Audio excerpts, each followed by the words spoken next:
Good morning. You're going to have to deal this morning with an Australian and a New Zealand accent, so hopefully it's, and especially after a party last night as well, so thanks very much for coming this morning. So we're talking about prerequisites for a successful go live, and we'll do a quick introduction. But the question really what we're asking today is what's the most important things that you need to consider before you're going live? And for those that haven't yet implemented or are considering Workday, these are really important questions. So hopefully we'll give you some answers today. So my name is Al Jury. I'm the Chief Human Resources Officer at the University of Queensland. We'll do a bit of a quick introduction to who we are in a minute. And Paul Mackin, I'm a Principal Director from KPMG in Australia. I'm responsible for the delivery of the Workday projects down there, and was the person responsible for getting UQ over the line over the last 2 years. Great, thanks very much. So what we wanted to do was just to give you a quick introduction to what our program was all about, and then go through really the key information. Pardon me, my voice is a bit croaky today. Key information that we wanted to touch on today, which is the job architecture, restructuring for organisational excellence, and then establishing authorization levels and delegations within Workday. And then obviously allow for any time that you might have for questions. Just to note, obviously, the safe harbour statement as usual. And just to give you a quick introduction to the University of Queensland. So we're based in Brisbane, Australia. We are a top 50 global university. We have 56,000 students predominantly on campus. We have a large campus in Brisbane, but we also have other regional campuses as well. We have about 22,000 workers. Some of those are unpaid, teach into sort of clinical programs, etc. And we undertook a multi-year HR transformation that sat alongside the Workday implementation. And really this was the main driver for considerable transformation, and obviously Workday was a key enabler within that. But we really wanted to make sure that we capitalised on the investment within Workday to ensure that we got the full transformation impact as well. And we went live with the core modules within HCM. So we went with core HCM. We also introduced for the university, higher education sector, we introduced academic units. We had recruitment, talent and performance modules, learning and absence, sort of basic compensation and allowances. KPMG has been a long-standing strategic partner with the university. We actually do a lot of joint development. Some of the initiatives that KPMG take in its business, we also get a lot of evidence and research done by UQ. So they've been about a 7-year partnership. We also really operated to a thing called Powered. Powered Enterprise is a methodology that KPMG has developed to accelerate some of the time to value the outcomes that you're looking for from these big projects. And we have industry accelerators, healthcare, banking and finance, higher ed that we utilise, which gives a set of processes, reports, controls that you can use. It was quite embryonic when we started the journey from a higher ed perspective with UQ, and they've been a really great partner in us being able to build that out, make it way more applicable in the sector. And just to mention that we're also in sort of further implementation with KPMG at the moment, so we're undertaking some more advanced talent modules and some more advanced compensation alongside implementing a new workforce management solution and new payroll solution as well. So one of the things that we wanted to really start with today, which is very much core to your implementation of Workday, is the job architecture. And I actually attended a Workday Rising presentation in Orlando in 2019 and remembered listening to one of the other presentations from Dow Chemicals, and they were talking about how they'd had to pause their implementation to fix the job architecture. And I really took that to heart and went back and made sure that we were working to ensure that we had a really effective job architecture as we went through the process of implementing Workday. So we had, many organisations have a good job architecture, but we had a very chaotic job architecture, if you can call it that, at the university. We had about 8,000 different individual position descriptions that everyone sort of had customised over time. And really what we wanted to do in order to get the maximum benefit out of Workday was to simplify those down into consistent job profiles. And that's really the main impact that the job architecture can achieve. And then from that, you build a lot of different information within the Workday platform itself that actually builds from that job architecture. So why do you want to build a job architecture? Well, really it's about categorising the common positions across an organisation that perform similar functions, and from that you can do a number of things. So the first really is around workforce planning and standardisation. By having standardised positions or job profiles across, you can compare those easily, particularly for workforce planning. You can understand which positions exist across the large organisation, for instance, and it provides that singular view. Talent management's also really important, so it's much quicker for hiring time. You don't have to recreate job position descriptions each time. You can use your standard job profiles. And also for internal career mobility, people can know which careers exist in their career pathways that build on the job architecture. Skills, you can link to job profiles within Workday. These are really important areas for Workday going forward as well.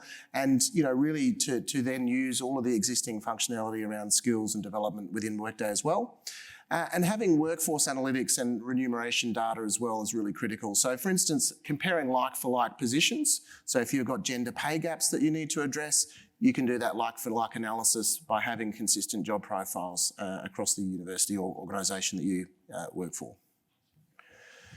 So just to give you a bit of an understanding of the components of the job architecture that's built within Workday, some of you may have already been familiar with this, but you have the job family group, and so that's the overarching categories of jobs. So for instance, that might be information technology, in our environment it's student support, could be finance, business services, etc. There could be human resources, whatever the categories of job family that might exist. And then within that, you've also got sub-functions. So for instance, if you were to take IT, job family group, you might have IT applications, IT infrastructure, IT support, and then you've got the job profiles that hang off that. So for instance, within IT applications, you'd have software developers, senior software developers, managers of software development, etc. And so you can start to see the career pathways starting to build into the job architecture here through the job profiles as well. And just one thing to note in that is, when you're doing this, people talk about birthright profiles that are wider than just the HR piece, like how you onboarded, what are the particular applications, etc. you get.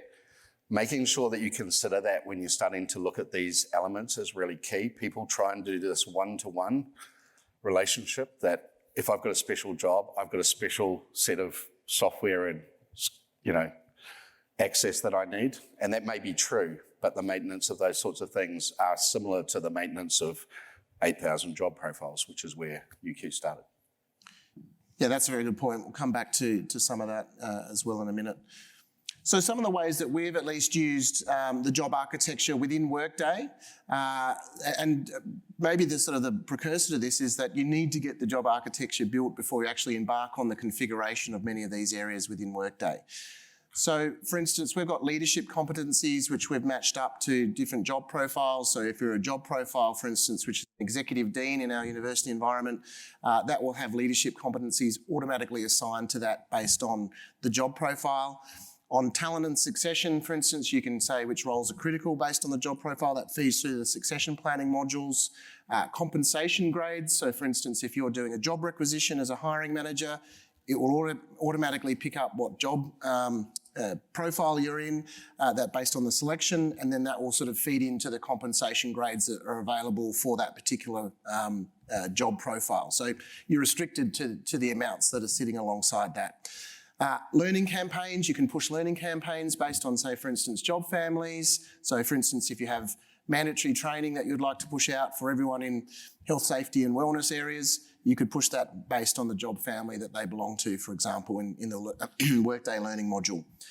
Performance criteria, so for instance, we link up different performance criteria which come into the performance form within Workday based on the job profile. So an academic professor, for instance, at a particular level, will see some types of performance criteria based on the job profile that they sit within as well. And that automatically populates through to the performance form. And then management levels, which we'll come back to in a minute, are really critical for us within the approval pathways within Workday. And those management levels are assigned to the job profile as well. So this is really critical infrastructure that you start to see all hang together within the Workday build itself. Yeah, I think one of the things that really is key about this, and the time to get this nailed from a job architecture perspective, is very much around the decisioning framework you put in your projects. So one of the key things that that you're going to face when you're taking something that's 8,000 down to 1,100, or you're starting to think about how am I going to align those competencies, those skill sets into a set of profiles, is you're asking for major change. You're asking for people to think about their jobs differently and to question the uniqueness of that job, which is where we saw the most challenge, I think. Now, everyone wants to be different.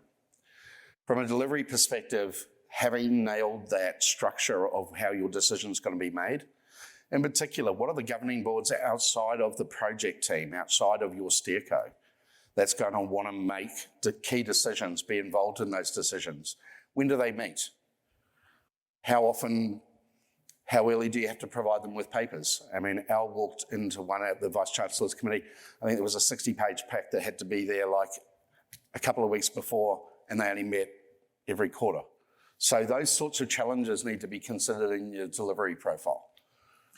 And yeah, and I was just going to back up your comment, Paul, that this is quite a change effort. So people that might be in exactly the same roles across your organisation, for instance, you know, one might be called senior, another one might be called something a little bit lower in their mind, and no one wants to be sort of positioned in this job architecture in sort of a way that they feel impacts them. So to try and marry all these up and to get consistency across, I think is one of those big challenges that you face when you're doing job architecture like this.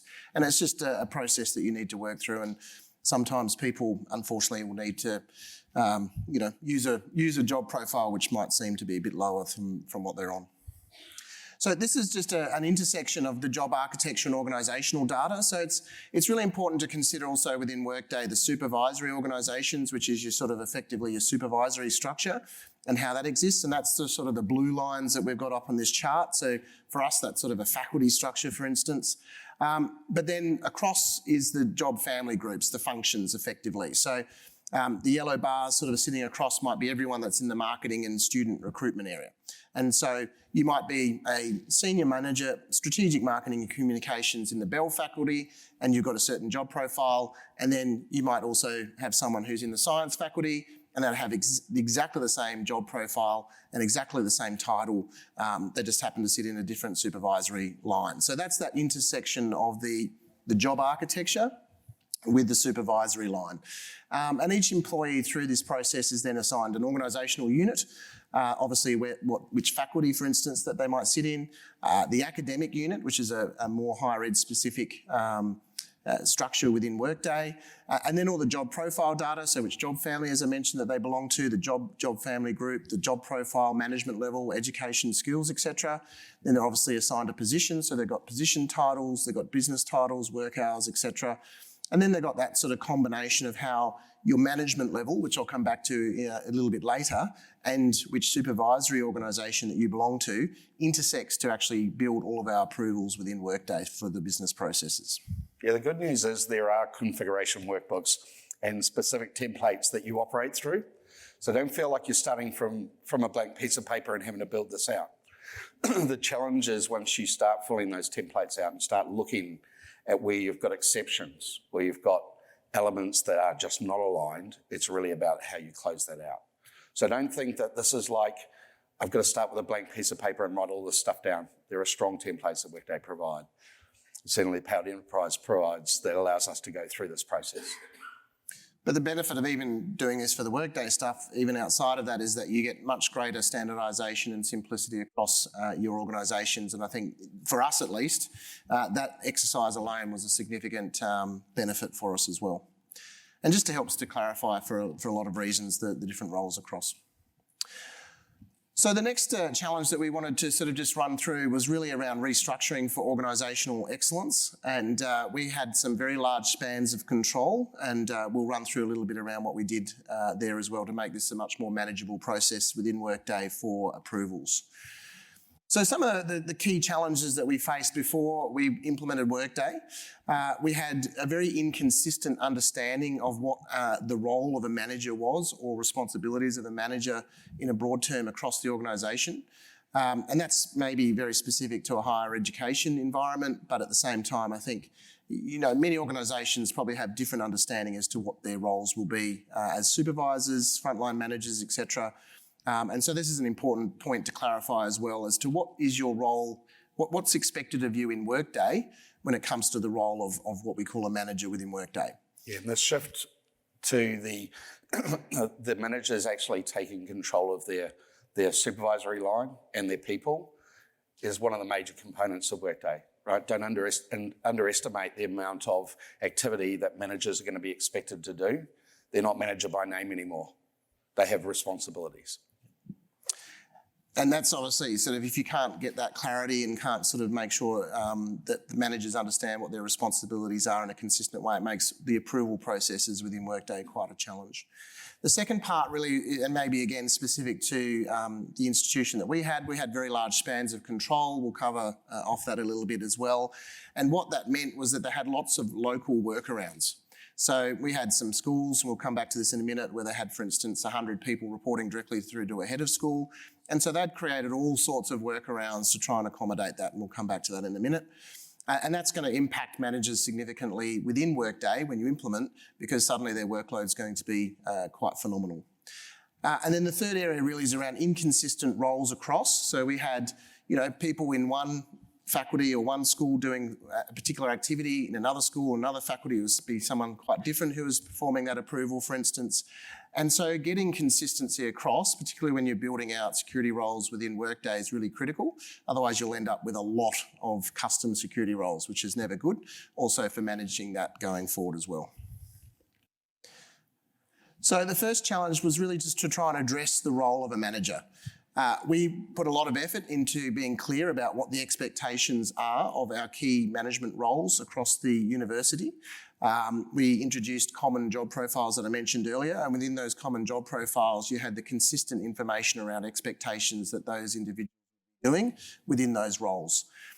So very clear that you'd be approving leave, that you'd be conducting performance appraisals, that you'd be managing job changes, etc. So we took that opportunity while we were doing the job profile redesign to actually ensure that we incorporated the key elements of what their role would include as a manager within Workday as well, just to be very, very explicit as to what the expectations would be. The second area, as I mentioned, is that we align those expectations across management levels. So you will see a little bit further in the presentation the importance of management levels for approvals.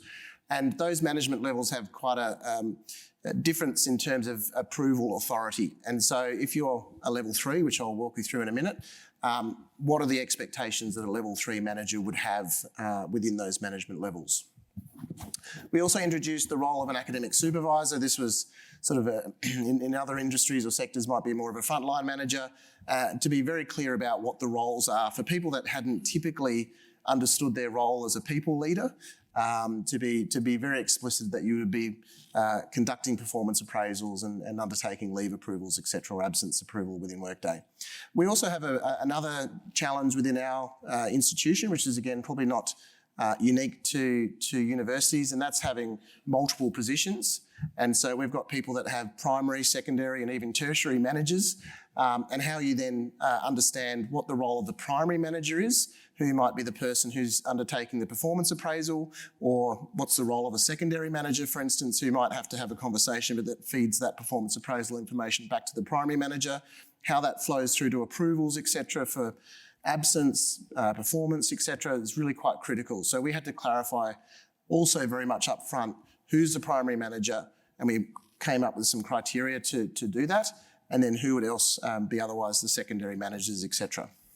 And while there's some really good support for the multiple manager types, you've got to also remember that this doesn't take away the need for there to be conversations, right? So, making sure that you understand that while you've got the workflow and you've got the governance and controls in the process that are really important for these particular areas, there still needs to be conversations.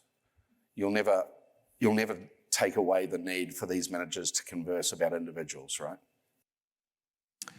So the next challenge was really to address the large spans of control. And as I mentioned earlier, we had some organisational units that had up to 100 people directly reporting through to a manager, which is quite phenomenal for those that know how hard that might be to manage that group.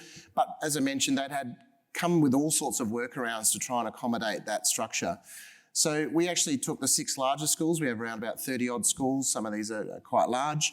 And took them through quite a broad restructuring program to actually say, no, you need to have a span of control which is reasonable. And we came up with a metric of no more than 15 direct reports, which is even that in some cases is quite large, but a lot better than 100 at least. So we took our 6 largest schools and alongside the implementation of Workday, restructured them all to ensure that we had a proper structure to accommodate what would be quite a challenge if we didn't address that post-go live. And then where we had some areas still that wanted to have some, for instance, performance appraisals and other things which were sort of delegated out, we've introduced the matrix manager functionality within Workday. So you can still have that sort of performance appraisal being handled by another person, but the primary manager, the manager of that individual, effectively still accountable for all the process. So here's just a bit of an example from the School of Psychology. As I mentioned, we had a head of school which had round about, in this case, 80 direct reports. And so what we did was to introduce, your traditional sort of more department structure. Now we went away from, in a university context, we'd got rid of departments because they were creating silos around disciplines. And we actually went to multidisciplinary structures. So you'd have a professor leading a team, but those individuals weren't all from the same discipline that professor was heading up. So we wanted to get rid of the silos that had been the reason why we'd got rid of departments in the first place, but still have that appropriate structure for the Workday approvals. Yeah, we see this in healthcare, higher ed, logistics are the 3 main areas, industry areas that we see this high level of direct reports where they've got delegation to supervisors, but it's not official. So this is really what that's trying to tidy up. Yeah. And I guess, and we'll come back to learnings at the end. I mean, if you're not addressing this stuff up front, to try and do all of this at the same time as you're building out Workday and configuring Workday becomes quite a challenge. So the more you can do all this stuff up front and get this done beforehand, it's obviously going to be much better for your implementation journey. So the final area was really around inconsistent roles and addressing those and reporting lines. We created standard roles across every one of our 32 odd schools. So each school we introduced the Director of Teaching and Learning, Director of Research, etc. And these hadn't been consistent across, so this was a really important element to that. And that really helped us to, when we went through the business process modelling, to make sure that we knew who each of the approvals were going to, and when we introduced any custom security roles within Workday as well. One of the other big areas that we had, we've got a very large, what we call casual workforce, which is sort of your paid by the hour workers. There's about 10,000 of those that we have in the university, and they were reporting through to all different types of people. We even had some of those reporting through to unpaid staff members, which wasn't actually compliant. So we had to really find out who will we have these individuals reporting to, who's actually going to be the people that sign off, for instance, on timesheets, etc.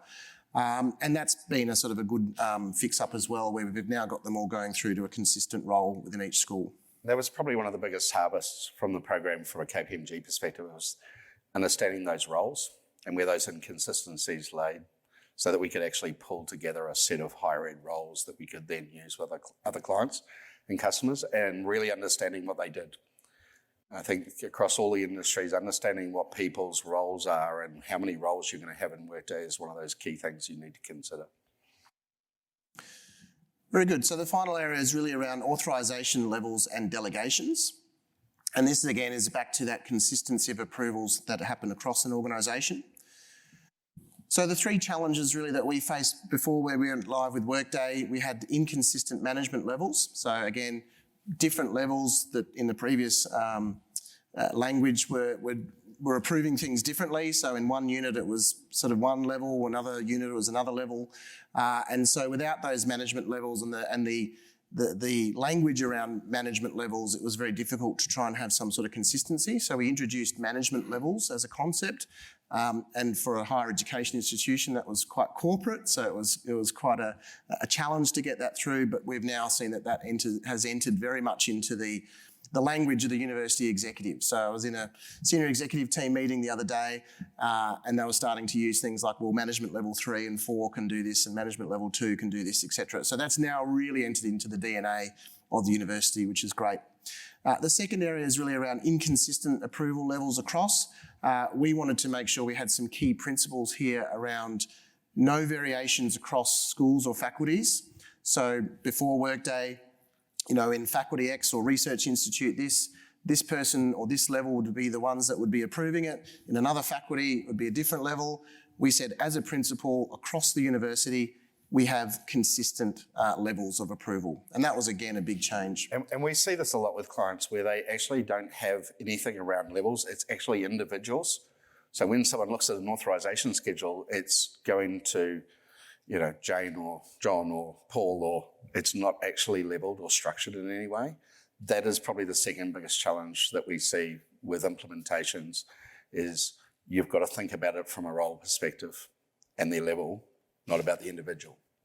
And this also, we were doing this for more of the HR side, but at the same time, we were working closely with finance to ensure that we also made sure the financial delegations, legal delegations, or any other types of delegations are all matched up as well. So it gives you a very good framework across the entire institution or organisation that you work for.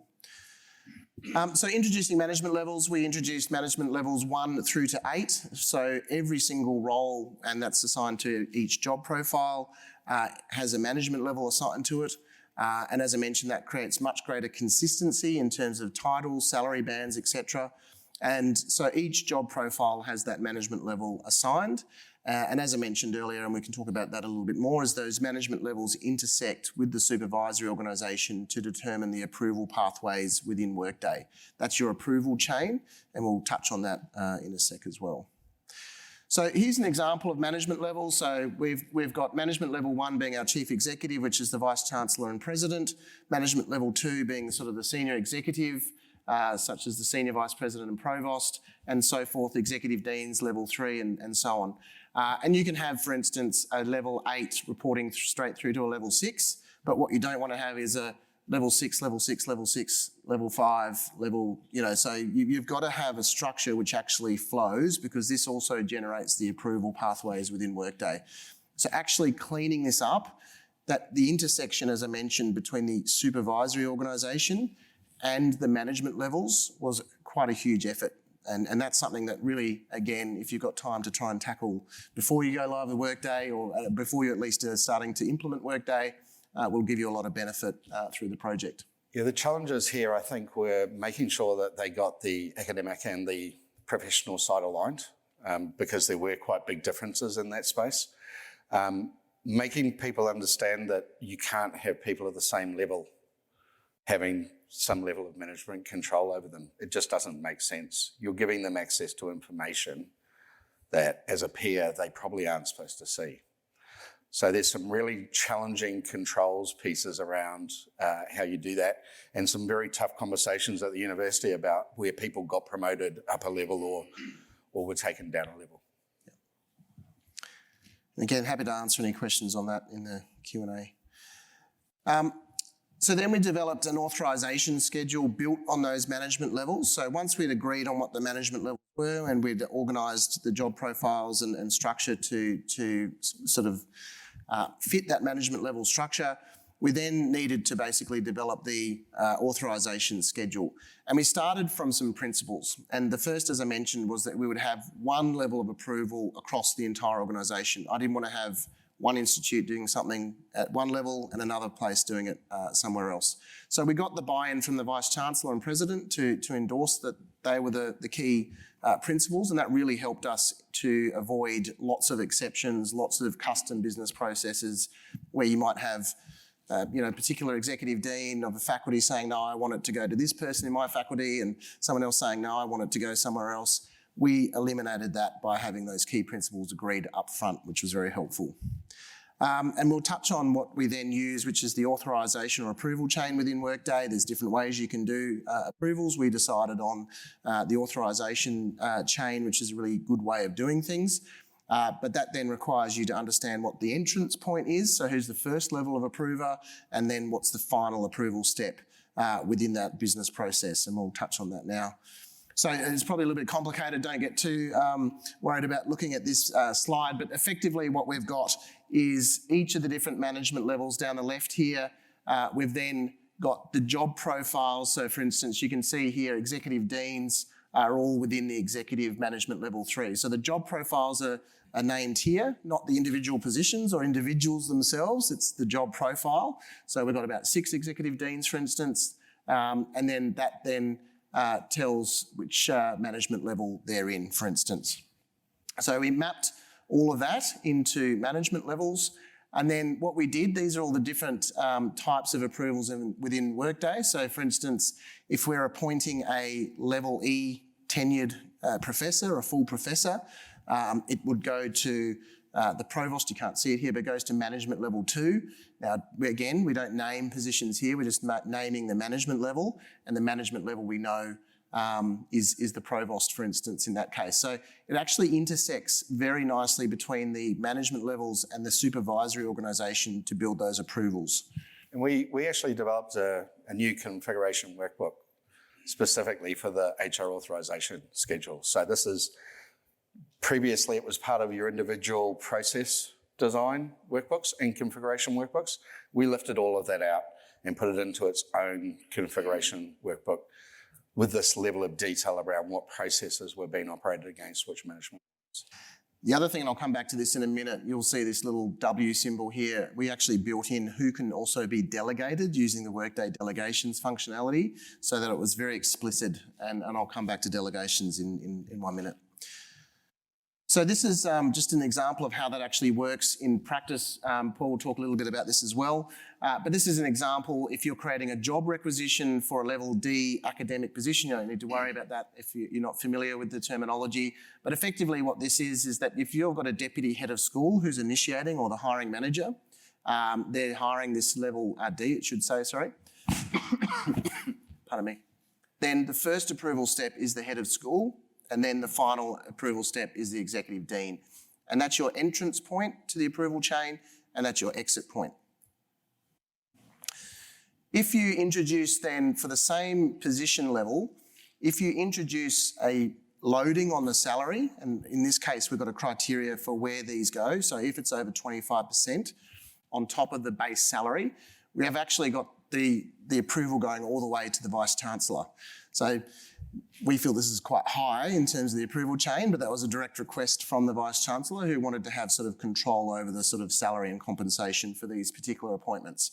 So in that case, normally it would have exited here, but it actually needs to go through 2 more additional approval steps. And so the final approval step is the Vice-Chancellor at management level 1, but it's also passed through the Provost and Senior Vice President at management level 2. So the entrance point and the exit points are obviously slightly, or the exit point at least, is slightly different based on the criteria. Now, a couple of the things to be aware of with these chains is where it's initiated really determines where it exits. So if you're thinking about employees being able to initiate particular processes, or managers being able to initiate, and you've got a 3-level chain of approval against that, similarly you'll see where that's going to exit. If you start introducing other initiators, like HR business partners, or maybe there's a supervisor or a job family owner around the head of marketing, once again, you're going to be initiating at a particular level, and you're going to have 2 or 3 levels of approval. So what we did see when we first were testing this is an awful lot of these processes were making their way up to the provost and the VC. It was purely because of allowing too many people to initiate the process. Multiple initiators should be for the need of that process, where there's a real need for you to have HR involved or other people involved. Otherwise, Workday's approach is it should be the employee, the manager, or the manager's manager. And one of the good successes actually of our program is that we've had a lot of our academic staff be the initiators, and I think managers initiate about 90% of job requisitions, for instance, within Workday, and that was a big change from what their previous practice was, which was to turn to sort of administrative staff, support staff, and say, can you handle all this? So that sort of self-service has been a major success, and we're very happy with that, which is good. And just on that, not really aligned to this, but just the cycle times on those job recs has reduced massively. You know, it is one of those things that you've got to see better in. So also be aware you've got to hold the line for stability when you do go live with Workday. And we're actually doing some analysis at the moment around where bottlenecks exist within these at sort of similar levels. So we see actually sort of the management level 3 tends to be the area that takes longest to approve. And in fact, our Provost and VC are fantastic at approvals. Our VC's in Workday every day. She's probably the biggest champion of Workday, which is great. So, you know, it's actually then saying, how do we tackle the areas where they are perhaps taking longer to approve? So the final area I just wanted to touch on today before we open up for questions was really around the delegations functionality within Workday. And one of the areas that we found was that we have a lot of personal assistants, executive assistants, other administrative staff that support a lot of our managers and senior academics, etc. And so how could we use the Workday delegations functionality in a way that didn't circumvent all the approvals that we referenced earlier? So we introduced the concept of a manager can delegate to one management level below, and that's it. So if you're management level 3, you can delegate, if you go away for say a week on some leave, you can basically delegate to, let's say management level 3, you can delegate to management level 4. If you're management level 2, you can delegate to management level 3. So you don't need someone to actually go into that position. You're just basically assigning or delegating your approvals within Workday to that individual for the period that you're away. Yeah, there's probably a couple of things to be aware of here is look at the processes that you're allowing to be delegated. You know, if someone's got the ability to do comp changes and it's delegated, that person can do comp changes, right? Delegations within Workday do notify both the, you know, the standing manager and the delegate. But most people are on holiday, and if you're in Australia, we try and go places our phones don't work. So that gives us a little bit of a problem if you're going to give things that are financial or have major changes to, you know, your organisation being delegated down. Yeah, and we've built some rules in there, and we get you know, notifications. This means that the individuals can manage the delegations themselves, and we don't need to sort of set up any of the sort of custom security roles or anything like that if people go away. So this is a really good area. The other area that we've really touched on is around executive assistants being able to approve things like training, absence, etc. So they can actually do that on a standing basis as well, and that's led to really good adoption within Workday. So yeah, bringing it all together, basically every employee has within Workday, they have all their organisational units, they have the job profiles, they have salary groups, they have management levels, and they're parts of any other sort of structures that you need as necessary, such as the academic unit, hierarchy, locations, we have committees within Workday, etc. So you start to see how all these things hang together very carefully within Workday. We just wanted to touch on some of the key learnings and then open up for some questions. So the first that I mentioned earlier is really start early. We sort of probably had to do a bit of catch up, and we had to do some of these things concurrently to the Workday implementation itself. And so any advance in terms of the time of when you can actually tackle this is going to save you a lot of time going forward. So I really, really encourage you to start any of these activities early. The second part, and this is, you know, I've worked across multiple sectors, energy, other sectors as well. It's not sort of necessarily unique to higher education, but broad consultation is always going to benefit you in these processes, particularly where there's tricky change issues, as I mentioned, people moving management levels, job profiles, they might find that their business title changes, etc. Those things can really open up a lot for conversation. So consider that consultation piece and allow enough time to be able to do that. And the other big piece is really adapt post-go live. I mean, the benefit of Workday is that you can have a continual improvement and really sort of emphasising it, you know, emphasising that it's not like a traditional ERP where you're sort of set in stone for 10, 20 years. We've made a lot of changes, a lot of adaptation post-go live, and I think people have really appreciated the fact that it continually evolves. So that's something just to mention as well. So as a very specific example, we've reduced some of those approvals to go to a slightly lower level just because we felt that they were perhaps going too high. Yeah, and I'd just add that the start early is about the leadership alignment as well, making sure that people are getting in a room and talking about what they're expecting out of the project, and that you've got a really consistent voice and message being sent. Then really looking at your decisioning framework, you know, who gets to be involved in the final decision, aligning that with that consultation piece and making sure people are aware. It's super challenging when people are having their their titles, their role, where they sit in the organisation challenged. Don't underestimate the effort that needs to be put in to make them feel comfortable and part of that process. Yeah, and Workday really brings that to the fore. So that role of a manager, as I mentioned earlier, Workday doesn't really allow you much variation to that. It sits there, it's in your approval box your inbox until you approve it. And if they've got this idea that actually it's not my job to approve it, then that's going to be a challenge for you post go live. All right, just wanted to open up for any questions and answers. Now, we've got the microphone up here, so if you are able to come forward to the microphone, and then we'll happily answer any questions. Good morning. Thanks for the presentation. I'm Sarah Cross from Northwestern University. I was wondering if you could talk a little more about the leadership alignment, how to get groups across the university, particularly for something for an HCM where it's like, oh, well, that's an HR system. We don't need to worry about it, or that's an IT system. So you've got to map it to begin with, right? And you've got to consider everyone that could be involved in those consultations and decisions.